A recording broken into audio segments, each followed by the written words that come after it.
It should be called Tetanus and Tinnitus Festival. That's what Wasteland Weekend is.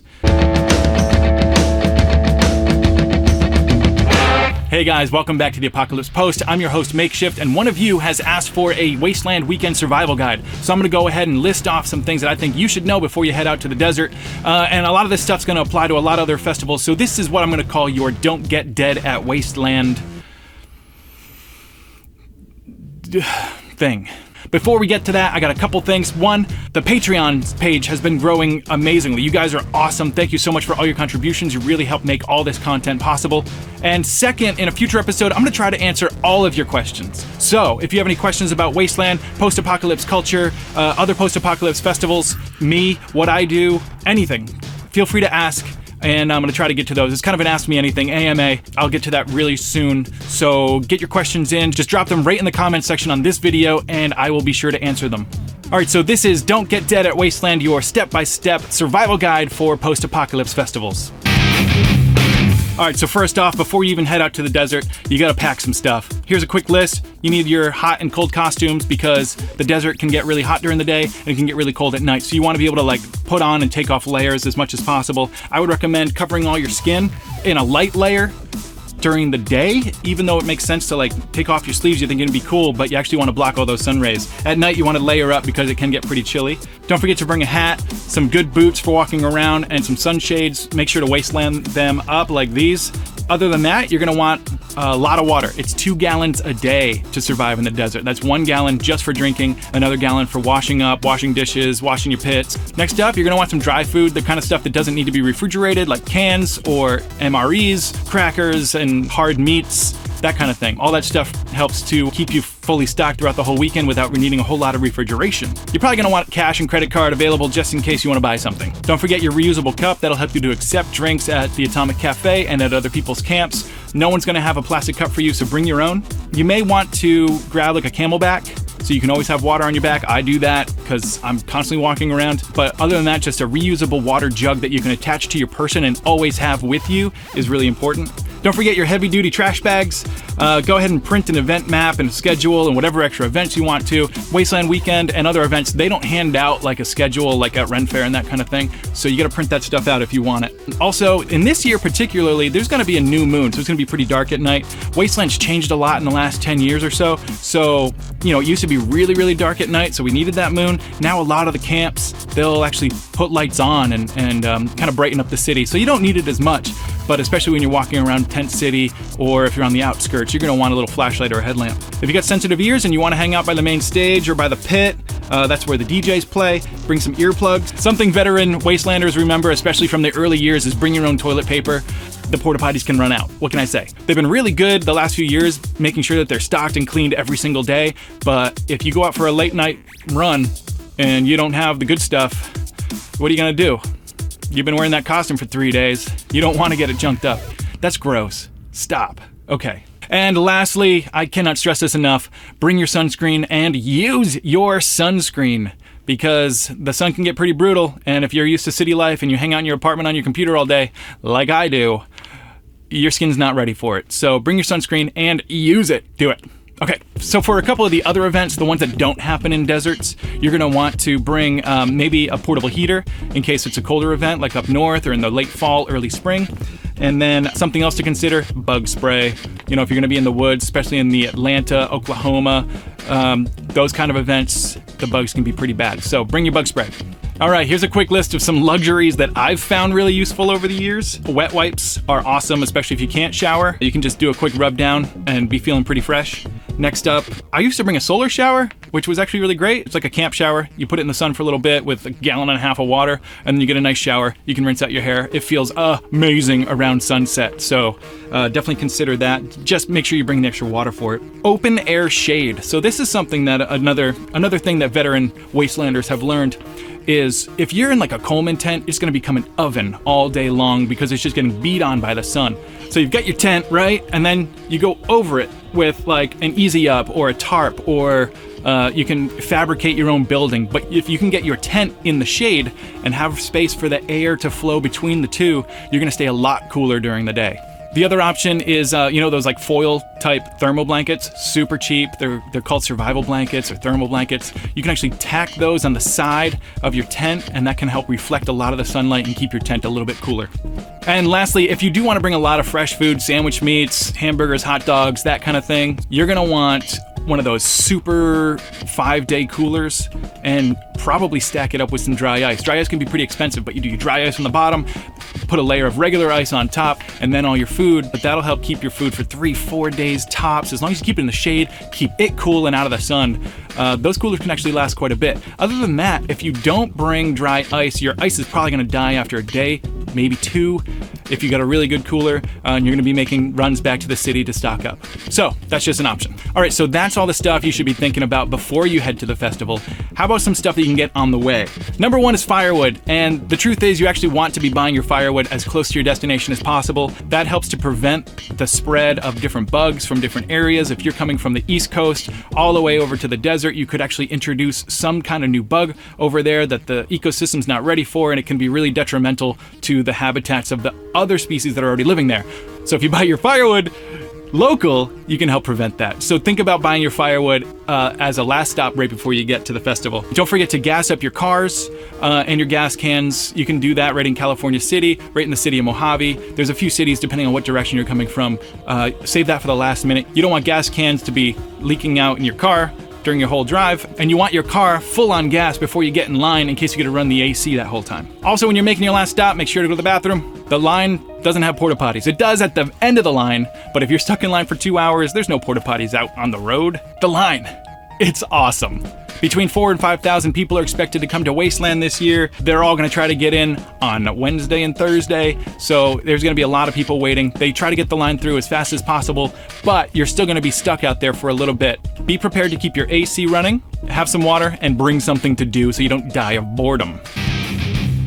Once you get through the main gates, now it's time to find a camping spot. Wasteland Weekend is going to put out a map right before the event that has all the reserved spots as well as the general camping, where you can pretty much pick a spot. It's all first come, first serve. Just make sure that you're camping safely away from roads, away from cars, and away from anything that might catch fire. Also be aware that wind can pick up at any time in the desert, so make sure you stake down your tents, your easy ups, your tarps, rope them down, stake them down, weigh them down, because they will fly away. Every year we see some tent that's going off into the desert and you got a couple of wastelanders behind it trying to track it down.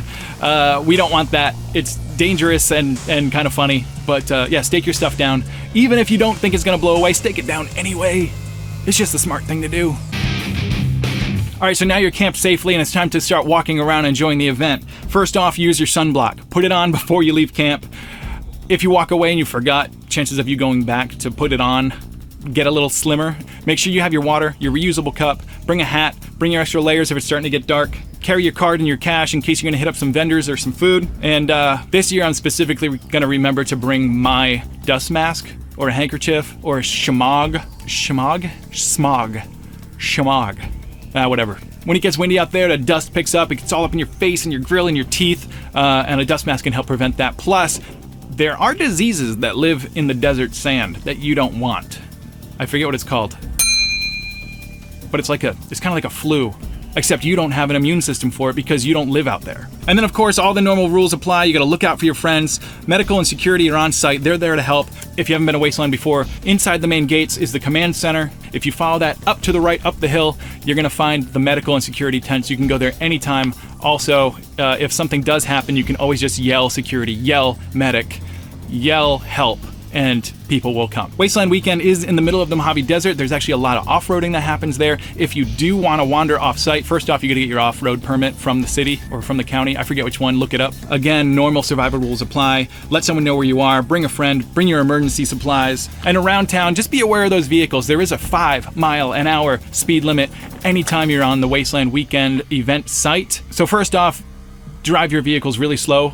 Whether you're in the city or in tent city, just slow down, slow down, slow down. People can come from anywhere. There's a lot of noises. A lot of vehicles are tough to hear. We don't want anyone to get hurt by a car out there because then the rules will have to change. Finally, if you're not used to life in the desert, it can be a little bit strange. You gotta be very aware of heat stroke and heat exhaustion. It can happen to you anytime. If you start to feel a little bit off, just make sure you're eating food, drinking water, get out of the sun, cover up your skin. If you have a lot of body armor on, take some of it off. You can talk to some of our heavies, the tanks, the big guys in the big armor, that during the day, they'll tend to go armor light and then just save the heavy duty stuff for after the sun goes down, because that extra weight can actually cause a lot of extra stress on your body. Throughout Wasteland City, there's a lot of tribes that are offering shady spots where you can hang out. Not every camp is for you to walk into, but usually the ones that are, they'll let you know. There'll be a sign up, they'll be inviting you in. But it's kind of cool because there's a lot of these oases throughout Wasteland where you can get out of the sun, hang out, drink some water, and then head back to your tent or to the next spot. They're there for you. The tribes really want you to come in and take advantage of it. The effects of alcohol are very amplified in the dry heat of the desert. Be very careful about what you're consuming. If you're a normal, like 5 or 6 drink consumer a night, you're gonna wanna tear that down to 1, 2. Especially early on, be really careful about how much you're taking so you can figure out how your body's gonna react to things. Personally, I do not drink while the sun is up. That's my rule. I don't do it. For one thing, I'm working. And for another thing, it does not treat me well. I'm already feeling drunk from the heat and the fun and the loud. You know, do you, but just know that your normal tolerance isn't gonna be what it is there. A quick note about weapons. Some post-apocalypse events will allow firearms, and they'll all have their own rules, so make sure you look into that and abide by them. There's no firearms allowed at Wasteland Weekend. You can't load your bows or any kind of projectile weapon outside of the archery range. Any blades you're carrying around should be decorative and blunt. You shouldn't be carrying sharp blades around. And this is one that catches people by surprise every year. You can't have sharp, pokey things on your costume where if you bump into someone in front of the main stage while you're dancing around, it could cut them or something like that. So no saw blades, not even like spark plugs, can be sticking out of your costume because you could injure somebody else. All right, so let's talk about wildlife real quick, because every event is gonna have its own set of dangerous wildlife around. In the Mojave, we've got snakes, we've got spiders, scorpions, coyotes, other wastelanders. For the most part, they'll try to stay away from the noise. We really don't see a lot there, but if you do see something, leave it alone. It'll go away. You should check your shoes for spiders and scorpions every morning, because they like to crawl in there at night. Other than that, I mean, we don't really see a whole lot out there. It's better to stay away from them if you do see it. If something is looking dangerous, just call security. They will deal with it. All right, here's a few things you guys might not be thinking about. One, there's real rusted metal on site, and you're gonna find this at all post-apocalypse festivals, because real rust looks the best, they say. So if you don't have your tetanus shot up to date, make sure you're wearing gloves pretty much all the time. Watch your step out there. There are rocks, there's soft sand, soft sand. There's a lot of tripping hazards all throughout. Again, wear your headlight if you can't see very well. Be aware of your neighbors. You know, some people tend to get a little stupid, so keep an eye on everybody, and if someone starts getting out of control, call security, please. Finally, wear your earplugs. No one likes tinnitus. Tetanus and tinnitus. Hey, attack. If you ever need a new band name, you can be Tetanus and Tinnitus. All right, this one's not really safety related, but it's a thing. As Wasteland has grown, there's been a lot more things that go missing in the night, during the day, all the times. Keep your valuables locked up in your car, or have your tribe or your camping group keep a locker where you can put valuable things away so that people don't just get them. We want the community to be good, honest people, and that's the way it is for the most part. There's always just 1 or 2 pains in the asses that go around and they want to, you know, be a thief or be a pirate for the weekend. Don't do that. You know, I don't want to victim blame, but you gotta lock your stuff up. That's all. All right, now the event's over and it's time to go home. First off, I just want to reiterate, pack in, pack out. You have to take your garbage with you. There's a group out there that spend weeks trying to clean up after you guys every year. There's garbage everywhere. So pack your stuff out. Make sure to clean up around your camp. All those stinking twist ties and zip ties and staples and nails and screws that you guys use to build your camps, pick them back up. Take them with you, because all that stuff cannot stay. That's all. And then finally, 1, party medium Saturday night, so that on Sunday you're not hungover and exhausted. And it's really important that you guys do not drive home if you're hungover, exhausted, tired, worn out. Plan ahead, and if you think you're gonna go hard on Saturday night, get a hotel room for Sunday, or plan to sleep in your car a couple hours, whatever it takes. Just make sure you're not driving. We've lost people on the highway after festivals, and we don't want to see any more of that. What we want is for you guys to have a kick-ass post-apocalypse festival and get home safe so that we can do it again. All right, guys, that's it for this survival guide. I really hope that you guys have a really good time this year and at every post-apocalypse festival. Don't forget, an upcoming episode is going to be all your questions and my answers, so leave a question below if you want me to try my best. Like this video, make sure you're subscribed and hit the alert button, and that's it. I'll see you guys next time. Stay alive.